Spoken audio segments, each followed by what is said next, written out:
Hello students, welcome to NiviMax. இன்னைக்கு வந்து நம்ம exercise 3.5ல first question பார்க்க போறோம். Simplify. First subdivisionல என்ன கொடுத்திருக்காங்க? 4x square y by 2z square into 6x z cube by 20y power 4. So இந்த rational expressions நம்ம multiply பண்ணணும். So multiplication of rational expressions. So இதுதான் வந்து இந்த கான்செப்ட். So அந்த கான்செப்ட் தான் யூஸ் பண்ண போறோம். இப்போ ரெண்டு ரேஷனல் எக்ஸ்பிரஷன் இருக்கு. Suppose p of x by q of x இது ஒரு ரேஷனல் எக்ஸ்பிரஷன். அதே மாதிரி r of x by s of x. So இது ஒரு ரேஷனல் எக்ஸ்பிரஷன். ஸோ ரெண்டு ரேஷனல் எக்ஸ்பிரஷன் இருக்குது. இது நம்ம மல்டிப்ளை பண்ணோன்னா அது எப்படி கண்டுபிடிக்கணும்னா ஃபஸ்ட்டு நியூமரேட்டரை மல்டிப்ளை பண்ணணும். அதாவது p of x into r of x by அதுக்கப்புறம் denominator q of x into s of x. So இப்படி தான் மல்டிப்ளிகேஷன் ஆஃப் ரேஷனல் எக்ஸ்பிரஷன்ஸ் நம்ம பண்ணுவோம். ஸோ அந்த கான்செப்ட் தான் அப்படியே அதோட லோவஸ்ட் ஃபார்மும் நம்ம ரெடியூஸ் பண்ணுவோம். ஸோ இந்த கான்செப்ட் தான் இந்த 3 சம்ஸ்க்கும் நம்ம யூஸ் பண்ண போகிறோம். இப்போது ஃபஸ்ட்டு நியூமரேட்டரை நம்ம மல்டிப்ளை பண்ணலாம். அப்போ என்ன வரும்? 4 into 6 அப்படின்னு வரும் கான்ஸ்டன்ட். இப்போ அடுத்து வேரியபிள்ஸ்லாம் மல்டிப்ளை பண்ணும்போது உங்களுக்கு எக்ஸ் ஸ்கொயர் இன்ட்டு எக்ஸ் அப்படின்னு வரும். அடுத்து into Y into Z cube. இப்போ டினாமினேட்டர் 2 into 20 அப்படின்னு வரும். அடுத்து into Z square into Y power 4. அப்போது டோட்டலாக உங்களுக்கு என்ன வரும்? நியூமரேட்டரில் 4 into 6 என்ன? 24. எக்ஸ் ஸ்கொயர் இன்ட்டு எக்ஸ் என்ன? X cube into Y into Z cube. So இது வந்து நியூமரேட்டர். இப்போ டினாமினேட்டர் 20 into 2 என்ன? 40 into Z square into Y power 4. இப்போ இது இன்னும் ஃபர்தராக நம்ம சிம்பிளிஃபை பண்ணலாம். இப்போது 8ஆல் நம்ம டிவைட் பண்ணலாம். அதாவது 24 and 40. அப்போது 8 3s are 24, 8 5s are 40.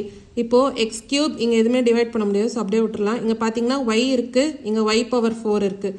So இந்த ஒய் வந்து நம்ம கேன்சல் பண்ணலாம். அப்போ இங்கே என்ன வரும்? ஒய் கியூப் அப்படின்னு வரும். ஸோ அடுத்து இங்கே ஜெட் கியூப், இங்கே Z square. So Z square இங்கே கேன்சல் பண்ணும்போது இங்கே 2 ஜெட் கேன்சல் ஆகும். அப்போ இங்கே மீதி என்ன வரும்? ஜெட். அப்போ டோட்டலாக உங்களுக்கு என்ன இருக்குது நியூமரேட்டரில்? 3 into X cube into Z by 5 into Y cube. So இதான் வந்து ஃபர்ஸ்ட் சப்டிவிஷனோட ஆன்சர். இப்போ அடுத்து நம்ம செகண்ட் சப்டிவிஷன் பார்க்கலாம். என்ன கொடுத்துருக்காங்க? P square minus 10p plus 21 by p minus 7. So இது ஒரு rational expression into p square plus p minus 12 by p minus 3 the whole square. So இது இன்னொன்று rational expression. So multiplication of rational expressions. First நம்ம நியூமரேட்டரை நம்ம ஃபேக்டர்ஸாக நம்ம எழுதலாம். அப்போது p square minus 10p plus 21. So ஃபேக்டர்ஸாக எழுதணும். அதாவது மல்டிப்ளை பண்ணிங்கன்னா உங்களுக்கு 21 வரணும். அதே மாதிரி ஆட் பண்ணிங்கன்னா மைனஸ் 10. ஸோ அப்போது எந்த ரெண்டு வேல்யூஸ் அப்படின்னு நீங்கள் பார்க்கணும். அப்போது மைனஸ் 7 மைனஸ் 3. ஏன்னா அது ரெண்டுத்தையும் நீங்கள் மல்டிப்ளை பண்ணிங்கன்னா 21, ஆட் பண்ணிங்கன்னா மைனஸ் 10. ஸோ அதை நீங்கள் எப்படி எழுதலாம்? P square minus 7p minus 3p plus 21 அப்படின்னு எழுதலாம். இப்போ ஃபர்ஸ்ட் 2 டேர்ம்ஸில் p காமன் எடுத்திங்கன்னா மீதி என்ன வரும்? p minus 7. அடுத்த 2 டேர்ம்ஸில் மைனஸ் 3 காமன் எடுத்திங்கன்னா p மைனஸ் 7. அப்போ ஃபேக்டர்ஸ் என்ன? p minus 7 into p minus 3. So இப்போ இந்த ஈக்குவேஷனும் நம்ம அப்படியே எழுதிக்கலாம். அதாவது p square plus p minus 12. So இதுவும் வந்து நம்ம ஃபேக்டர்ஸாக எழுதலாம்.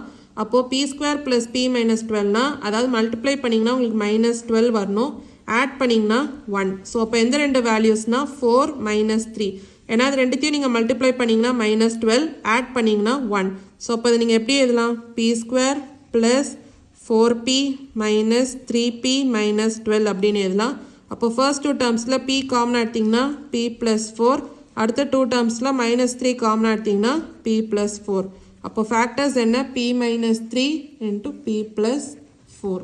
ஸோ இதை வந்து நம்ம சப்ஸ்டியூட் பண்ணலாம். அப்போ இங்கே என்ன வரும்? p minus 7 into p minus 3 by p minus 7 into இப்போ இங்கே என்ன வரும்? p minus 3 into p plus 4 by p minus 3 the whole square. So இங்கே p மைனஸ் 7 இருக்குது, இங்கே p மைனஸ் 7 இருக்குது. ஸோ கேன்சல் பண்ணலாம். இங்கே p மைனஸ் 3 இருக்குது, இங்கே 1 வந்து கேன்சல் ஆகும். அப்போ மீதி ஒரு p மைனஸ் 3 இருக்குது. ஸோ அப்போ என்ன வருது? p minus 3 into p plus 4 by p minus 3. So இப்போ இந்த p மைனஸ் 3 இந்த p மைனஸ் 3யும் நம்ம கேன்சல் பண்ணலாம். அப்போ மீதி என்ன இருக்குது? p plus 4. ஸோ இதான் வந்து செகண்ட் சப்டிவிஷனோட ஆன்சர். இப்போ நம்ம தேர்ட் சப்டிவிஷன் பார்க்கலாம். 5t cube by 4t minus 8 into 6t minus 12 by 10t. So இந்த ரெண்டு ரேஷனல் எக்ஸ்பிரஷனை தான் நம்ம மல்டிப்ளை பண்ண போகிறோம். ஸோ இப்போ இந்த செகண்ட் ரேஷனல் எக்ஸ்பிரஷனில் பார்த்தீங்கன்னா நியூமரேட்டர் என்ன இருக்குது? 6t minus 12. ஸோ இதில் 6 வந்து காமனாக இருக்குது. அப்போ 6 காமனாக எடுத்திங்கன்னா மீதி என்ன வரும்? t minus 2. ஸோ இப்போ நம்ம மல்டிப்ளை பண்ணலாம். ஃபஸ்ட்டு நியூமரேட்டரை மல்டிப்ளை பண்ணும்போது என்ன வரும்? 5 into T cube into 6 into T minus 2 அப்படின்னு வரும். இப்போ டினாமினேட்டர், ஸோ இங்கே பார்த்தீங்கன்னா 4t மைனஸ் 8 இருக்குது. ஸோ அதில் நீங்கள் 4 காமனாக எடுத்திங்கன்னா மீதி என்ன வரும்? t minus 2. அப்போ நீங்கள் இங்கே 4 இன்ட்டு டி மைனஸ் 2 அப்படின்னு எழுதலாம் இன்ட்டு 10t. ஸோ இப்போ காமனான ஃபேக்டர்ஸ் என்ன? t minus 2, t minus 2. So அது கேன்சல் பண்ணலாம். இங்கே வந்து 2ஆல் டிவைட் பண்ணும்போது 2 2s are 4, இங்கே 2 3s are 6. அதேமாதிரி இங்கே 5 1s are 5, 5 2s are 10. அப்புறம் இங்கே ஒரு t இருக்குது, இங்கே நம்ம கேன்சல் பண்ணும்போது இங்கே t ஸ்கொயர் அப்படின்னு வரும். ஸோ இப்போ ரிமைனிங் எழுதலாம். அப்போ நியூமரேட்டரில் என்ன இருக்குது? 3 இன்ட்டு டி ஸ்கொயர். இப்போ டினாமினேட்டரில் என்ன இருக்குது? இங்கே 2 இன்ட்டு 2 என்ன வரும்? 4. ஸோ அவ்வளோதான் ரிமைனிங். ஸோ இதான் வந்து தேர்ட் சப்டிவிஷனோட ஆன்சர்.